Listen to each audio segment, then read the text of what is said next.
Soyez bienvenus, toute l'équipe d'International est heureuse de vous accueillir pour ce nouveau rendez-vous. Et nous allons parler d'Europe.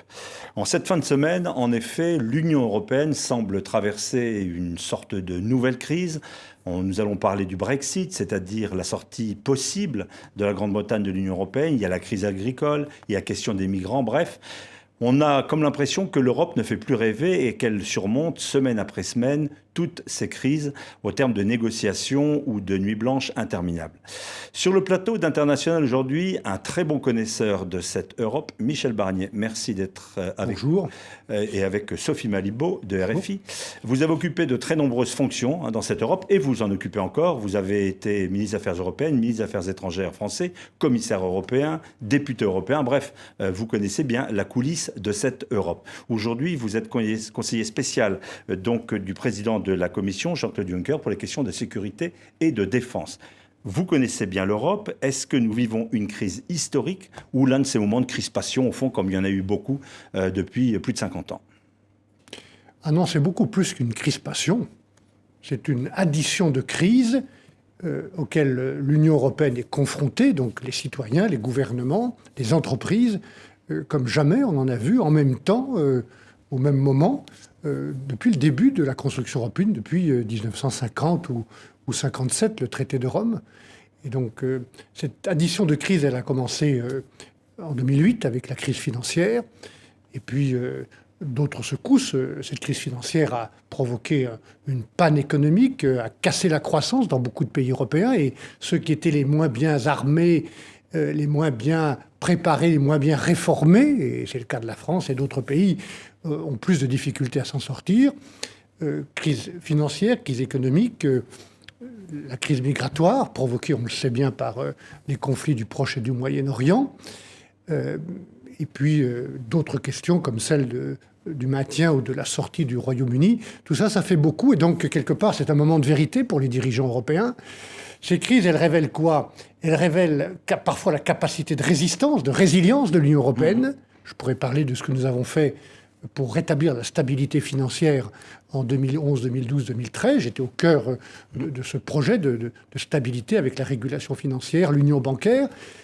Elle montre aussi les vraies faiblesses, les faiblesses et les failles de la construction européenne, une mauvaise gouvernance de la zone euro, une mauvaise application des accords de Schengen. Voilà où nous sommes aujourd'hui. Michel Barnier, il y a un point particulier au cours de ce week-end, c'est l'interrogation, Sophie Malibaud, sur le fait que, effectivement, un pays pourrait, pour la première fois, sortir de l'Union européenne. Il y a quelque temps, vous parliez d'affaiblissement réciproque au cas où le Royaume-Uni sortirait de l'Union européenne. Au fond, on se demande qui aurait le plus à perdre de cette sortie. Je pense que tout le monde a à perdre. C'est pour ça que j'ai parlé d'affaiblissement réciproque et mutuel. Est-ce que vous en êtes bien sûr? Parce que... Moi, je suis convaincu que la sortie d'un seul pays est l'Union. Ce qui ne s'est jamais produit. Ce qui ne s'est jamais produit. Et le Royaume-Uni n'est pas n'importe quel pays. C'est un pays qui est membre du Conseil de sécurité, qui a une diplomatie mondiale. Mais est-ce qu'il a vraiment été européen, ce pays? Écoutez, il a adhéré volontairement. Personne n'est obligé d'adhérer au projet européen. Mais en demandant toujours des clauses dérogatoires. Le moins qu'on puisse dire, c'est que David Cameron, dans son approche, dans sa façon de présenter les choses, a l'air donne l'impression tout de même de ne pas être aussi que David approché. Cameron, au fond de lui-même, et il le dit quelquefois, c'est que c'est important pour le Royaume-Uni de rester dans l'Union européenne. Alors, il ne dit pas à n'importe quel prix, il pose des conditions. Certaines doivent être discutées. D'ailleurs, elles ont été discutées tout ce week-end par les dirigeants européens. Moi, je pense qu'il a raison, par exemple, d'exiger ou de demander que ce que nous allons faire dans la zone euro, pour aller plus loin, ensemble, à partir de la monnaie unique, il faut aller plus loin. C'est une des faiblesses que je relevais tout à l'heure. Et d'ailleurs, Jacques Delors a été le tout premier à dire « vous ne pouvez pas avoir l'union monétaire et la désunion économique et budgétaire ». Donc nous devons faire l'union économique. Mais la Grande-Bretagne n'est pas dans l'euro, elle demande un droit de regard. Elle demande non pas un droit de regard, mais à être tout à fait sûr que ce que nous allons faire ensemble, les 19 pays de la zone euro, n'aura pas de conséquences négatives pour le Royaume-Uni et pour d'autres pays qui ne sont pas ou pas encore dans l'euro. Pardon, Michel Barnier, il demande une Europe sur mesure, en fait. Ce qui n'est pas acceptable, ça serait de dire que toutes les réglementations à l'avenir pour le marché unique, qui est si important pour le Royaume-Uni, se ferait avec une exclusion, un opting out du Royaume-Uni. Ça ne serait pas acceptable parce que ça voudrait dire en fait, un marché unique à la carte. Et moi, je pense, si je le dis en anglais, qu'il doit y avoir un seul marché unique, only one single market. Mais au fond, donc, nous sommes là sur cette négociation. Vous savez très bien pourquoi le Royaume-Uni a enclenché cette procédure de négociation avec les autres pays européens. C'est un problème lié au Parti conservateur, à la question européenne au Royaume-Uni qui est extrêmement grave. Ça. Au fond, pourquoi il s'est mis dans cette situation, David Cameron? Est-ce que ce n'est pas un aveu de faiblesse au niveau de son leadership À un moment donné, le Parti conservateur a fait ce choix avec de UKIP de s'éloigner très profondément de la construction européenne. Il y a peut-être eu une menace de scission au sein du Parti conservateur. Et David Cameron a été amené à dire, avec ses amis politiques, nous allons poser la question aux citoyens britanniques. Je dois dire, sans excuser ou sans justifier ce référendum, parce qu'il prend beaucoup de risques, notamment celui d'une sortie de son pays, si le peuple britannique en décide ainsi, que quelque part, il y a une certaine similitude, je ne parle pas de référendum, je parle simplement de la question que se posent les citoyens entre mon propre pays, notre pays, la France, et le Royaume-Uni, parce qu'il y a chez nous aussi en France une question européenne. Beaucoup de doutes, beaucoup de colère, beaucoup d'incompréhension. Mais la question d'une sortie n'est posée par personne, à part par le Front National. Non, parce que la sortie, le maintien, elle est tranchée chaque fois que nous élisons, nous, au suffrage universel, le président de la République. Et celui qui se présente dit, Madame Le Pen dit « je veux sortir de l'euro », François Hollande, comme Nicolas Sarkozy, ont dit « nous voulons jouer notre rôle dans l'Europe et dans l'Union ». Donc on tranche cette question par un vote populaire au moment de l'élection présidentielle. Mais ça n'empêche pas qu'il y a une vraie question, de vrais doutes, de vraies critiques. Et j'observe simplement que, alors que les Anglais traitent cette question par le débat, avec des risques, nous la traitons par le silence. Tout le monde rase les murs.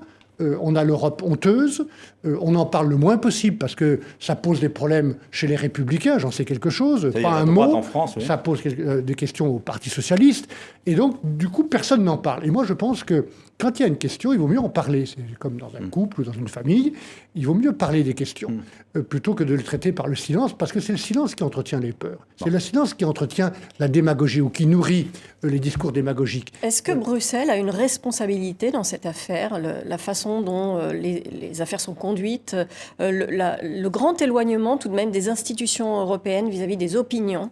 Tout le monde a une responsabilité. Probablement Bruxelles avec trop de bureaucratie, trop de législation. D'ailleurs, Jean-Claude Juncker a pris une décision extrêmement importante. On n'en parle pas beaucoup, mais il a décidé, avec sa commission actuelle, de réduire profondément, drastiquement, le volume de législation. Et puis de regarder chacune des législations aussi actuelles pour voir si elles ont toujours ou pas une valeur ajoutée. Mais au début de son mandat... Si on parle de débat du déficit démocratique, qui est la vraie question, moi je pense depuis longtemps qu'on ne peut pas continuer à construire l'Europe pour les citoyens et sans eux. Donc, Par exemple, au début de son mandat, Jean-Claude Juncker disait que les commissaires devraient aller plus devant les opinions. Mais on ne les voit pas, on ne les entend pas, ils ne viennent pas. C'est leur responsabilité. Certains vont sur le terrain. Je ne suis pas comptable de ce que font les commissaires, mais je ne pense pas non plus que ce déficit démocratique est extrêmement grave, puisse simplement être résolu d'en haut, en top-down, comme on dit en anglais. Je pense que chacun doit prendre sa part. La Commission européenne, en étant plus présente, en faisant attention à ce qu'elle fait, en ayant des politiques plus concrètes, comme par exemple nous l'avons sur la question de la migration, avec la proposition de garde-frontières, de garde-côtes communs, ça c'est très concret, ou le plan Juncker pour l'investissement, on doit pouvoir aller plus loin. Et puis, au-delà de la Commission européenne, vous avez des ministres qui décident ensemble. Vous avez des députés européens qui doivent rendre des comptes, certains le font. Vous avez des parlementaires nationaux qui transposent les textes européens et qui n'ouvrent pas vraiment de débat sur le terrain à propos des questions européennes. Vous avez des associations, vous avez des collectivités locales, vous avez des églises. Tout le monde devrait prendre sa part d'un débat qui n'est pas un débat de politique étrangère, Michel Barnier, de la vie quotidienne des gens. Sophie Malibaud vous interroge sur la responsabilité de Bruxelles. Il y a aussi une réalité, ce sont des premiers ministres dans un certain nombre de pays, on pense notamment à la Hongrie avec Orban, qui sont complètement, non pas eurosceptiques, mais anti-européens. Ils ne sont pas condamnés, pas remis en place, on ne suspend pas les aides financières. Est-ce que vous pensez qu'il doit être sanctionné plus durement pour les propos qu'il tient, Orban ? Chacun a sa personnalité. Moi, je connais bien Viktor Orban et d'autres dirigeants qui ont une position plus nationale, parfois moins européenne. Et moins démocratique. la Commission européenne a mis en place un système il y a quelques années et il a été activé récemment à propos de certaines décisions en Pologne de vigilance. Est-ce qu'il doit être suspendu du Parti populaire, par exemple, le parti de la droite au Parlement européen? Un dirigeant, membre du parti, s'il se met en contradiction avec les valeurs du parti, avec la feuille de route du parti, avec la charte du parti, peut toujours être suspendu. Mais il n'est pas pour l'instant. Pour l'instant, ce n'est pas le cas. Et la Commission, puisque nous parlions du gouvernement ou des gouvernements, des décisions qu'ils prennent à propos de la presse ou à propos de la justice, ces gouvernements sont placés dans une sorte de vigilance de la part de la Commission européenne. C'est à elle de dire si la ligne rouge est franchie ou si elle ne l'est pas. En Pologne, situation inquiétante aussi. Mais je recommande que tout le monde garde son sang-froid. Ce qui est important, c'est de préserver l'esprit européen, non pas d'exclure les gens en ce moment, mais de trouver des solutions communes sur la question migratoire, sur la question de la zone euro, sur la question de l'investissement pour l'emploi et sur la question aussi de l'action extérieure de l'Union européenne pour faire cesser un certain nombre de conflits qui ont des conséquences directes sur la situation de l'Europe. Sophie Malibaud. Pour revenir au Royaume-Uni, qu'est-ce qu'il faudrait dire à l'opinion britannique pour qu'elle penche en faveur de l'Europe? Est-ce qu'il ne faudrait pas adopter un discours nouveau? Oui, un discours nouveau. J'étais à Londres il y a quelques semaines et ce qui m'a frappé, c'est qu'on ne peut pas parler de manière empathique ou avec son cœur. Il faut être très pragmatique avec les Anglais et leur montrer que l'Europe a une valeur ajoutée, a une utilité. C'est leur intérêt. En discutant avec des Britanniques, je pensais à un schéma que David Cameron a publié il y a 3 ou 4 ans, quand j'ai lancé comme commissaire européen une relance du marché intérieur pour que le grand marché unique, qui est très important pour eux, c'est même la question principale pour eux, fonctionne mieux. Et ce tableau, il montre les 10 pays les plus importants du monde économiquement tous les 10 ans à partir de maintenant jusqu'en 2050. Et aujourd'hui, vous avez 4 pays en jaune européens, dont le Royaume-Uni, la France, l'Italie et l'Allemagne. Les plus riches. Et puis, au rythme actuel ou prévisible de la croissance de ces pays, les nôtres, et puis l'augmentation de la croissance des autres qui ne nous attendent pas, même s'ils nous espèrent quelquefois, plus personne ne nous atteint dans le monde. Vous avez un pays européen qui est éjecté du tableau tous les ans. Et en 2050, c'est demain, 2050, eh bien, il n'y a plus un seul pays européen, ni le Royaume-Uni, ni la France, ni l'Allemagne, dans le G8. Ça, c'est un argument qui peut convaincre les Britanniques de rester? Moi, je pense que, s'agissant de l'influence britannique, de la capacité des Britanniques de défendre leurs intérêts, de compter dans le monde, cet argument-là compte. Parce qu'il montre bien quelque chose qui est important pour les Britanniques, mais aussi pour nous, Français, ou pour les Allemands, et pour tous les autres, c'est que si on n'est pas ensemble, on est foutu. Oui, mais si on n'est pas ensemble, Michel Barnier, excusez-moi, l'Europe, c'est pas que de la richesse, c'est aussi un certain nombre de valeurs. Je viens de parler des valeurs, je viens de parler de l'influence, de nos intérêts, notre capacité d'être à la table où se trouvent déjà ces 8 pays-là qui n'ont besoin de personne, parce que ces pays, nous parlons des États-Unis, nous parlons de la Russie, nous parlons de la Chine, nous parlons de l'Inde, nous parlons du Brésil, ils sont à eux seuls chacun des États-continents. Il y a d'ailleurs, parmi tous ceux qui nous écoutent en ce moment, des Français et des citoyens d'autres pays qui habitent dans ces pays. Ils savent bien que ces pays sont à la table, parce que, étant par leur territoire, par leur population, par leurs ressources naturelles, suffisamment puissants pour ne pas avoir besoin des autres. Ce n'est le cas d'aucun pays européen. Aucun pays européen n'est à lui seul capable d'être dans les 20 ou 30 ans qui viennent à la table de ceux qui décèdent l'ordre ou le désordre du monde. Ou bien la question se pose. Ou nous voulons être à cette table, et il faut être européen en plus d'être patriote, où nous nous résignons à être spectateurs, derrière la table debout, à regarder ce que les autres vont décider pour nous. Et moi, je n'accepte pas ça. Michel Barnier, justement, pour parler du sauvetage de l'Europe, pour que l'Europe reste une Europe avec une Europe soudée, est-ce que ceux qui veulent la quitter ne devraient pas le faire afin que les autres puissent continuer de vivre ensemble? Moi, je ne crois pas. Je crois qu'il faut, en préservant les valeurs, la règle commune, l'esprit européen, en expliquant ce que nous avons fait ensemble et positivement, notamment le marché unique, il faut essayer de rester ensemble. On a eu cette même question, vous vous en souvenez, en 2011-2012, lorsque la Grèce a failli sortir de la zone euro et faire exploser la zone euro. Mais elle ne voulait pas en sortir. Elle ne voulait pas en sortir. Elle ne voulait pas en sortir. J'étais de ceux qui pensaient qu'il fallait, certains peut-être à cette époque pensaient qu'il valait mieux qu'elle sorte. Je pense qu'il valait mieux préserver l'unité de la zone euro comme il vaut mieux préserver la cohérence de l'Union européenne. Justement, vis-à-vis de la Grèce, là, c'était le mot que je cherchais, c'était solidarité. Il y avait un devoir de solidarité vis-à-vis des Grecs. Le Royaume-Uni ne veut pas entendre parler de ce type de choses. La preuve, ce qui se passe à Calais aussi, où on se retrouve un petit peu dans un cul-de-sac de l'Europe avec des réfugiés qui veulent passer de l'autre côté. Soyons justes avec les Britanniques. Lorsque nous avons été touchés par des attentats, Charlie Hebdo ou le Bataclan, avec des dizaines de morts, les Anglais ont été parmi les tout premiers à exprimer leur solidarité, à être présents, comme ils le sont en Méditerranée, comme nous le sommes ensemble sur les théâtres syriens ou irakiens.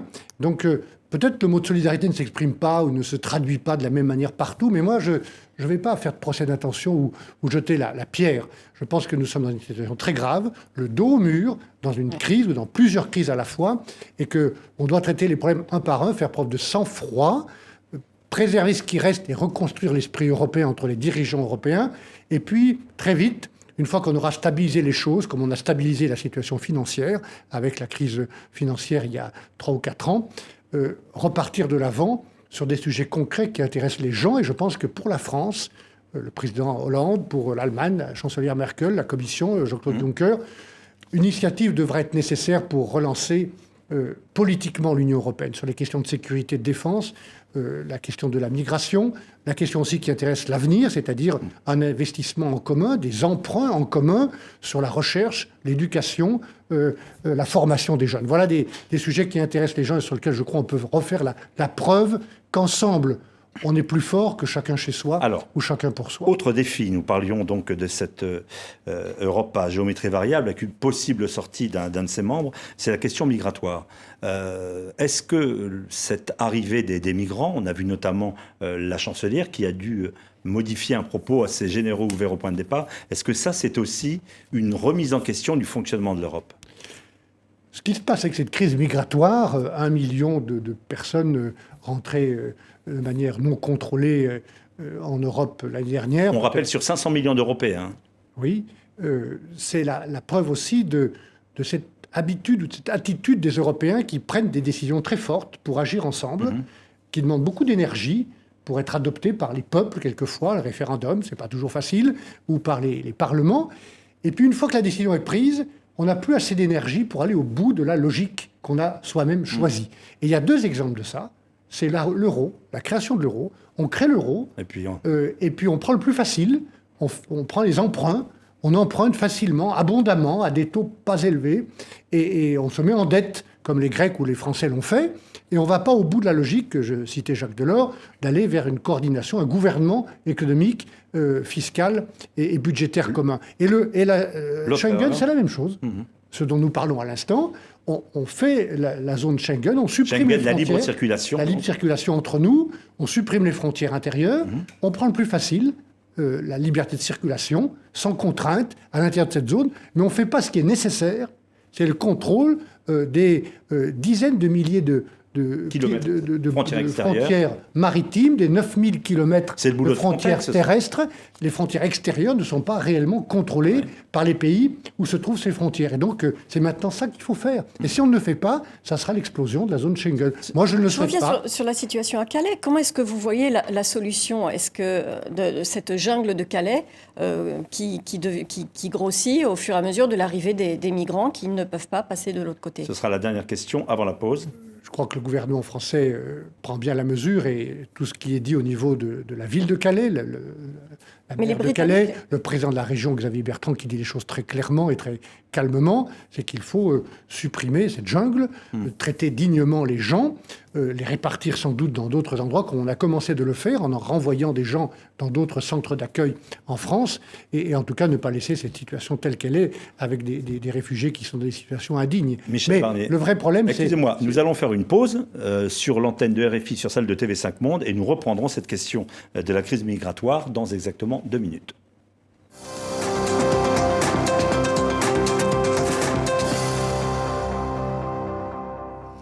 Retour international, nous parlons beaucoup d'Europe en recevant avec Sophie Malébaud Michel Barnier, ancien commissaire européen, je l'ai dit, parlementaire européen, ministre également des Affaires européennes. Nous évoquions, et actuellement conseiller donc, de Jean-Claude Juncker pour la défense et la sécurité, ce dont nous allons parler, nous parlions de la crise migratoire. Quelle est la réponse de l'Europe? Doit-elle instituer, imposer des quotas par pays? Je n'aime pas beaucoup le mot de quota. Je pense qu'il a été mal choisi. Mais l'idée, c'est que la solidarité dans l'accueil soit partagée. Sinon, il n'y a pas de solidarité. Mais on l'impose aux États. D'ailleurs, c'est ce que souhaite Mme Merkel. Je pense qu'elle a raison et nous aurions tort de ne pas chercher à une réponse commune. D'ailleurs, nous parlions du Conseil européen qui vient d'avoir lieu, qui était difficile, très long. Assez vite, il y a eu un accord qui a été trouvé, auquel Jean-Claude Juncker a participé, et au terme duquel les 28 pays de l'Union européenne se sont mis d'accord sur un certain nombre de décisions concernant la crise migratoire pour agir et apporter des réponses communes. C'est ça qui me paraît important. Et les réponses communes, c'est bien sûr d'accueillir solidairement les réfugiés quand ils ont droit à l'asile, parce qu'ils sont martyrisés, menacés, massacrés dans leur pays d'origine. Ce sont nos valeurs, nous en parlions tout à l'heure. Il y a la question des frontières à gérer en commun. La Commission a fait une proposition. Il a été entendu qu'elle va être discutée et approuvée très vite. Des gardes frontières, des gardes maritimes communs. C'est quelque part une garde fédérale de nos frontières extérieures. Que Schengen fonctionne, sinon on donnera des arguments à ceux qui veulent revenir en arrière au chacun pour soi. Dans ce contexte, est-ce que la Grèce a sa place ou est-ce qu'elle doit temporairement être exclue de Schengen puisqu'elle ne contrôle pas bien sa frontière? La Grèce, on lui demande beaucoup d'efforts.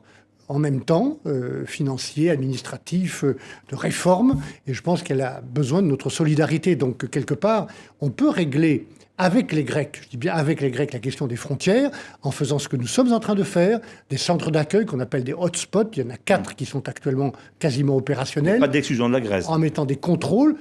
Non, moi je ne me résous pas à l'idée d'exclure un pays ou de laisser partir un pays, faute de l'avoir aidé quand il en a besoin. Est-ce que vous estimez que les Grecs n'ont pas fait tout ce qu'il fallait, comme on mais a évidemment, dire, ils n'ont pas fait ce qu'il fallait quand ils ont triché sur les chiffres de leur budget de pour entrer dans l'euro. Ils n'ont pas fait ce qu'il fallait par les réformes dont ils avaient besoin. Mais entre nous, on est mal placé pour donner des leçons parce que nous non plus, nous n'avons pas su réformer notre pays quand il le fallait pour le muscler.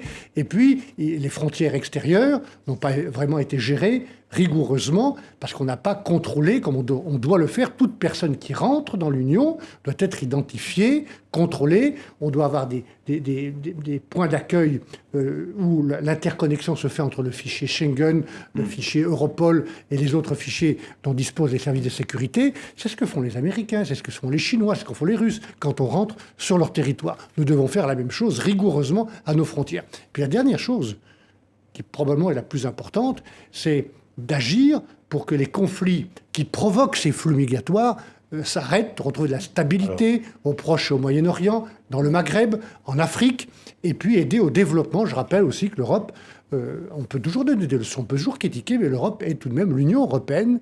La solidarité européenne s'exerce aussi à l'égard des pays en développement, puisque nous sommes le premier contributeur à l'aide au développement dans le monde. Avant même qu'on évoque la source des flux migratoires, les conflits, etc., il y a cette décision de l'OTAN aussi d'intervenir en mer Égée. Qu'est-ce qu'on peut attendre de ce type d'intervention? C'est en mer Égée, au large des côtes turques et avec l'OTAN, puisque la Turquie est membre de l'OTAN, une opération complémentaire de celle que l'Union européenne fait en Méditerranée pour contrôler les bateaux qui tentent de traverser, porter secours, si possible renvoyer un certain nombre de bateaux de là où ils viennent, en tout cas porter secours. Donc tout le monde s'y met. Et moi, je trouve, même si on peut imaginer que l'Europe puisse tout faire ou soit présente partout, c'est une opération complémentaire de celle que l'Union européenne fait et fait bien sous l'autorité de Mme Mogherini en Méditerranée. Est-ce qu'il faut aider davantage la Turquie? Il y a une enveloppe de 3 milliards de prévus. Ça va être aussi l'objet du prochain sommet, puisque le 6 mars, il y aura l'Union européenne et la Turquie. On ne règle pas cette question des flux migratoires si on n'a pas avec nous, dans une action commune, un pays aussi essentiel à la frontière, à la charnière entre l'Asie et l'Europe, comme la Turquie. C'est ce qui justifie d'ailleurs le dialogue que nous avons avec la Turquie depuis longtemps et l'apport important de solidarité à hauteur de 3 milliards d'euros pour qu'une grande partie des réfugiés qui arrivent en Turquie puissent être accueillis, avoir accès au marché du travail et puissent être traités dignement. Qu'est-ce que vous pensez des propos du président Erdogan dernièrement qui menaçait donc de laisser, de mettre des camions, d'ouvrir les vannes de l'immigration? Je ne crois plus ou une pas sorte qu'on de soit dans chantage. cet état d'esprit-là aujourd'hui. Madame Merkel est allée en Turquie porter un message européen il y a quelques jours.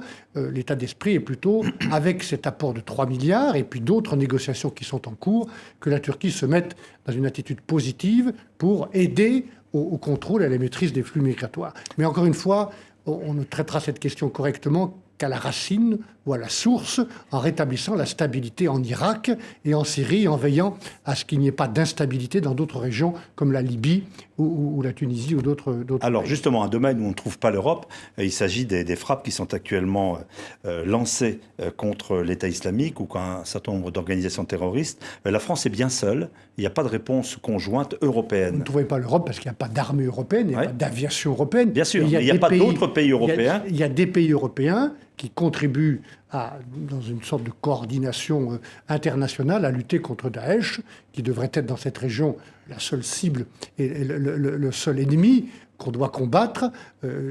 L'Allemagne, d'autres pays, les Britanniques ont apporté des moyens de soutien aux opérations, y compris par les Américains, dans ce conflit. Mais je voudrais revenir sur la Turquie, parce que pour la Turquie, la priorité, ce sont tout de même les Kurdes.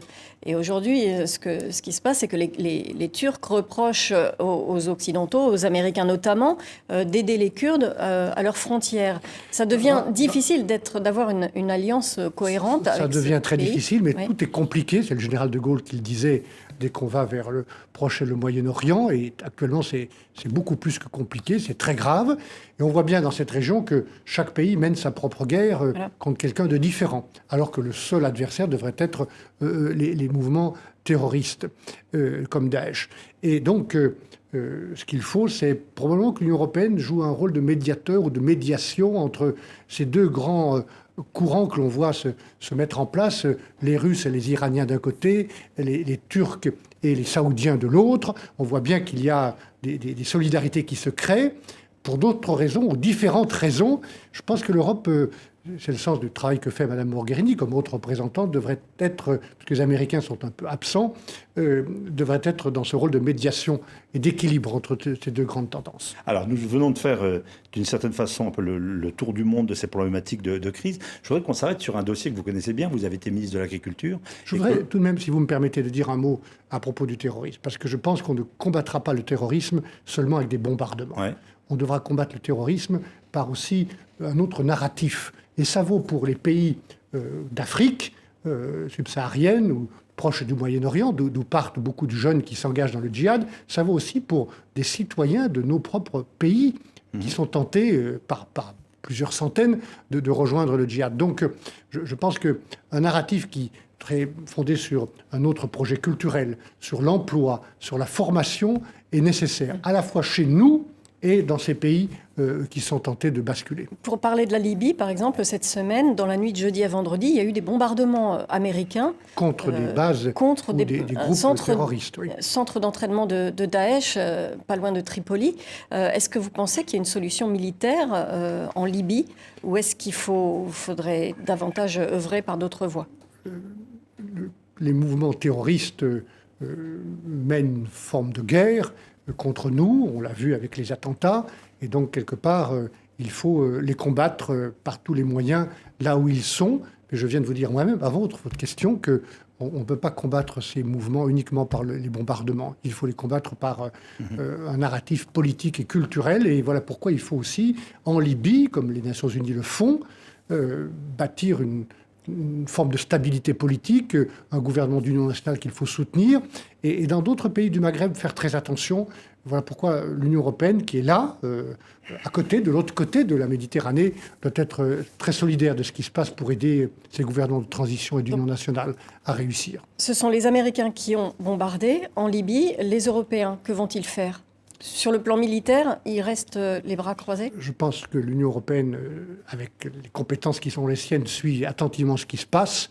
Je crois que son rôle est aujourd'hui d'aider ces gouvernements à travers les Nations Unies, les efforts des Nations Unies, comme nous le faisons d'ailleurs en Syrie, en soutenant les efforts du coordinateur des Nations Unies, Stéphane de Mistura, à trouver des solutions politiques. Et notre proximité avec la Libye, avec tous ces pays, doit nous conduire à peut-être mettre l'accent sur le soutien à ces gouvernements et au redressement économique, parce qu'encore une fois, ces pays ne s'en sortiront que s'ils retrouvent de la croissance et de l'emploi pour leurs jeunes, c'est-à-dire un avenir pour les jeunes.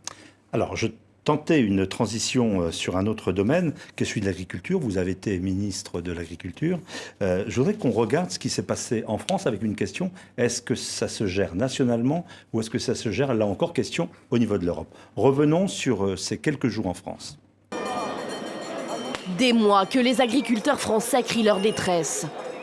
Ce mercredi encore, en Bretagne, ils bloquent la rocade autour de Rennes avant de s'attaquer à la préfecture de la ville.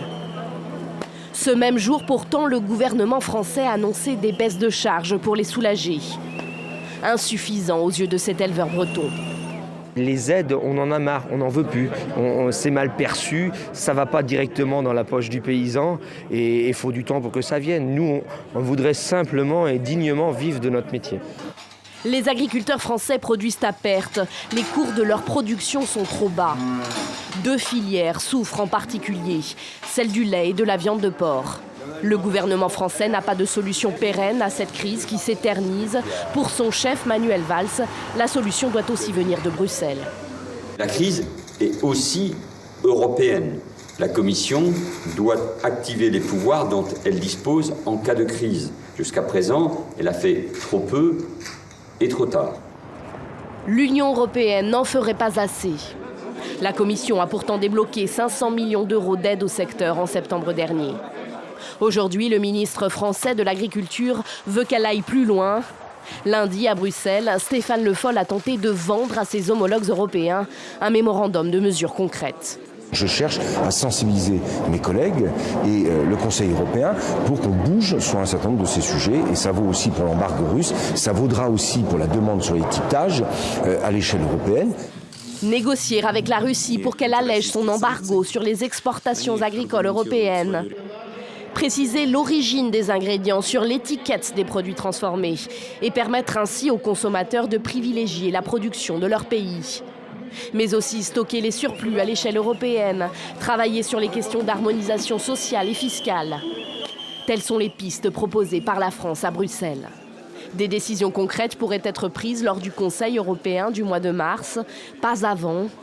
D'ici là, Phil Hogan, le commissaire européen à l'agriculture, rencontrera Manuel Valls ce jeudi à Paris. Manuel Valls, Premier ministre français, qui dit l'Europe a fait trop peu et trop tard. C'est la défausse habituelle sur Bruxelles ou Moi, j'aimerais bien, d'une manière générale, que dans ce pays, dans mon pays, on arrête de dire que c'est toujours la faute des autres, la faute de Bruxelles. Il y a des problèmes qui sont français. Vos amis le disent aussi. Hein. Oui, bien sûr, mais je ne pense pas qu'ils aient raison pour autant. C'est pas Bruxelles qui nous a demandé de faire les 35 heures pour toutes les entreprises françaises. C'est pas Bruxelles qui a imposé... Dans l'agriculture, il n'est pas question des 35 heures. Il est question quand même d'une baisse des cours mondiaux. Je ne parlais pas d'agriculture en parlant de 35 heures, parce que les paysans sont bien au-delà de 35 heures pour un salaire très faible. Je parlais du problème que nous nous sommes créés nous-mêmes pour notre propre compétitivité. Et puisque nous voulons parler d'agriculture, c'est pas Bruxelles qui a demandé à la France d'imposer un tel poids pour les charges et les impôts, le matraquage fiscal qui touche les entreprises agricoles comme toutes les autres entreprises françaises. À ce point même que M. Valls vient, et je l'approuve, de décider de baisser de 7% le poids des charges. Et ça redonne un peu de compétitivité. Mais les cours du lait sont très bas, de la viande sont très bas. Si vous étiez aujourd'hui à ce ministère, est-ce que vous trouveriez une autre solution ? Je me garde de donner des leçons aux autres. J'ai été affronté, quand j'étais ministre de l'Agriculture, à une crise du lait, comme mon successeur d'ailleurs, Bruno Le Maire, et nous avons fait face avec les dirigeants agricoles. Moi, j'avais fait aussi une réforme, je me permets de le rappeler, de la PAC, pour qu'elle soit plus juste, en basculant une partie des crédits d'un secteur qui était moins défavorisé vers le secteur de l'élevage, à hauteur d'1,5 milliard par an. Il faut agir sur tous les fronts. Bien sûr, il y a un front européen, je vais y revenir, mais il y a un front local. Le front local, c'est le soutien qu'on peut apporter aux exploitations, au développement rural. Et vous l'avez entendu, les agriculteurs disent ce n'est pas de l'aide que Non, mais je ne vous parle pas d'aide. Je vous parle pas d'aide, je parle de développement rural, d'aménagement du territoire, de l'accès à Internet dans les zones rurales. Je vous parle de l'achat par les collectivités locales pour leurs cantines de produits locaux, des circuits courts. Ça, c'est pas des aides, c'est simplement un modèle économique qu'il faut soutenir. L'Europe produit trop, par exemple, en matière de lait. Est-ce qu'il faut remettre des quotas ? Je ne crois pas qu'on reviendra sur les quotas, puisque la plupart des pays européens voulaient les supprimer. Je pense qu'il faut des outils de régulation des marchés, il faut des outils de stockage. Augmenter le prix d'intervention, c'est-à-dire le prix d'achat des productions ? Il faut, les interventions ont été démantelées, donc on ne va pas y revenir. Il faut des outils de régulation. Je pense par exemple au stockage. Et puis il faut une discussion entre les pays européens pour qu'on maîtrise le volume des productions, aussi bien s'agissant du porc que du lait. Mais je voudrais revenir au problème national qui n'est pas européen, le poids des charges, le matraquage fiscal. Le fait par exemple dans notre pays de transposer les directives européennes, de faire du zèle et donc d'ajouter des mesures réglementaires à des agriculteurs créant des distorsions de concurrence. Voilà quelques exemples de la négociation entre les distributeurs, les industriels et les agriculteurs. C'est aussi un sujet qu'on peut traiter au niveau national. Et puis au niveau européen... c'est une revendication légitime ? Je pense qu'on doit savoir d'où viennent les produits. Alors et notamment, pourquoi Bruxelles traîne sur ce type de sujet ? Il faut pousser. Je ne donne pas raison à Bruxelles dans tous les domaines. Je pense que, par exemple, Bruxelles devrait évaluer le coût de l'embargo russe, qui n'est d'ailleurs pas justifié s'agissant du porc à propos des mesures sanitaires. Je pense qu'il faut discuter avec les Russes, mais vous voyez bien que la discussion avec les Russes est globale. Mais tant que cet embargo existe, on devrait en mesurer le prix et ne pas demander aux paysans d'être le seul à le payer. Il y a aussi des distorsions de concurrence. On sait notamment en Allemagne que des travailleurs détachés travaillent pour quelques euros de l'heure.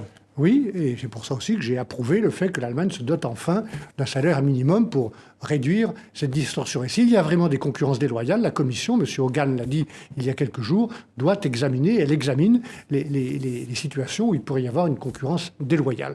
Donc, vous voyez bien que dans cette affaire, on ne s'en tire pas toujours on ne s'en tire pas en accusant les autres et on ne s'en tire pas en restant tout seul dans son coin, surtout quand on a une agriculture qui, heureusement, grâce au travail des agriculteurs, produit pour exporter des produits de qualité, des fromages, des vins et d'autres produits encore qui donnent à la France une force économique qu'elle ferait bien de préserver. Michel Barnier, on parlait tout à l'heure d'une sorte de défiance aussi vis-à-vis de l'Europe en général. Est-ce que si Bruxelles ne prend pas la mesure de l'urgence sur cette question de l'agriculture, on ne va pas vers une désaffection encore pire ? Oui, le risque existe, vous avez raison.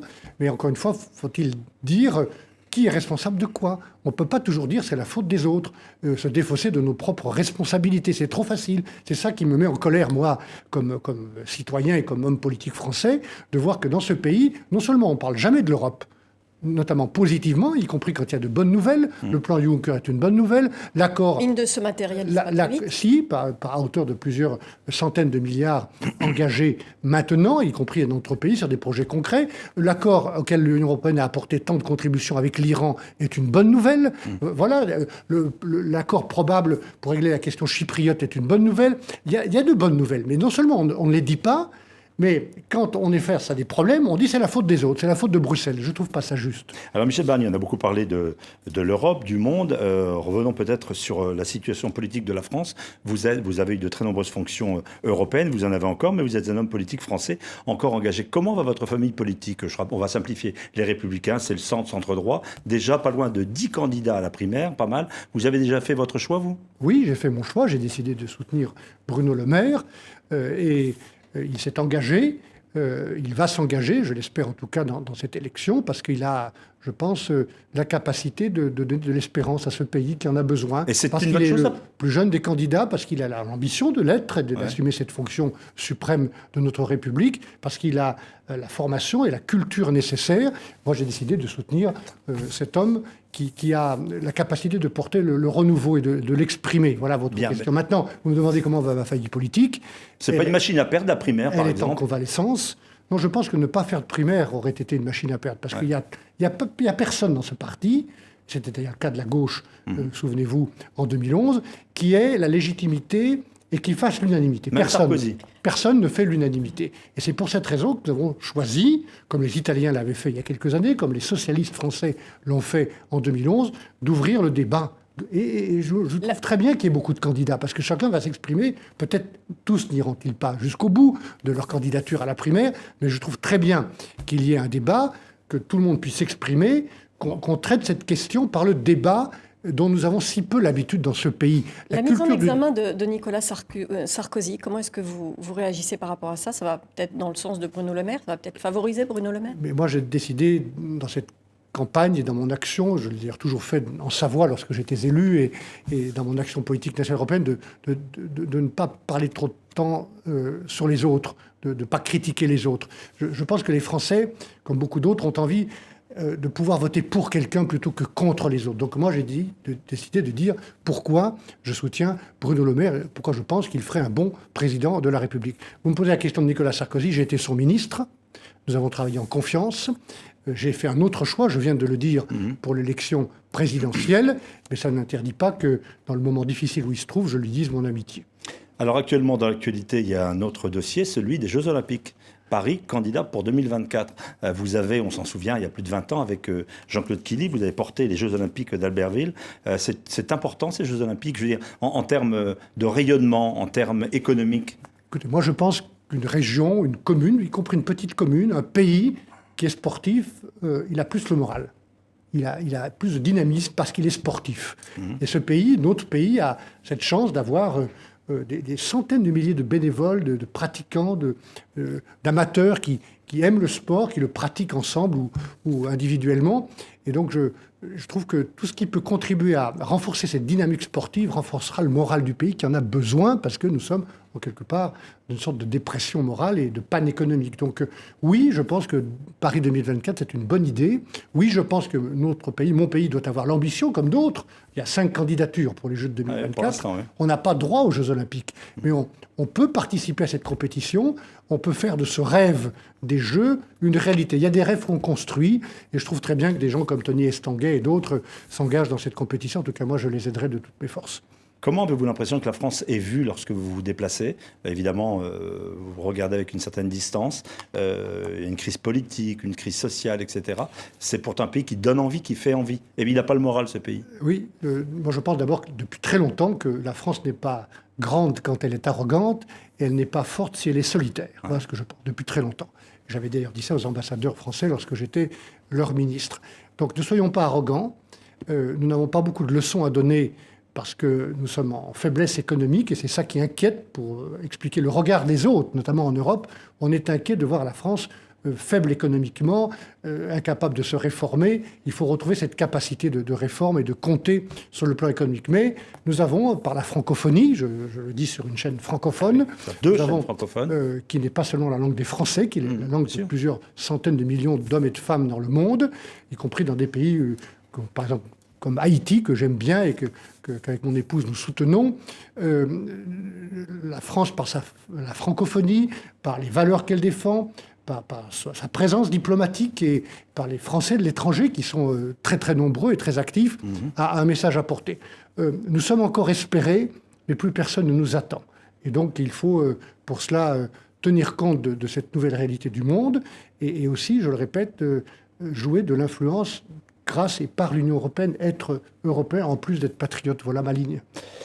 Merci d'être venu nous voir, Michel Barnier. Je vais présenter votre livre, Se reposer ou être libre, avec 7 clés, notamment pour redynamiser cette Europe dont nous avons beaucoup parlé, de cette France dans l'Europe, une Europe qui traverse des crises, vous nous l'avez expliqué, mais qui a aussi des chances d'espérer. Merci d'avoir été sur l'antenne de TV5 Monde et sur celle de RFI. Excellente suite de programmes sur ces antennes respectives.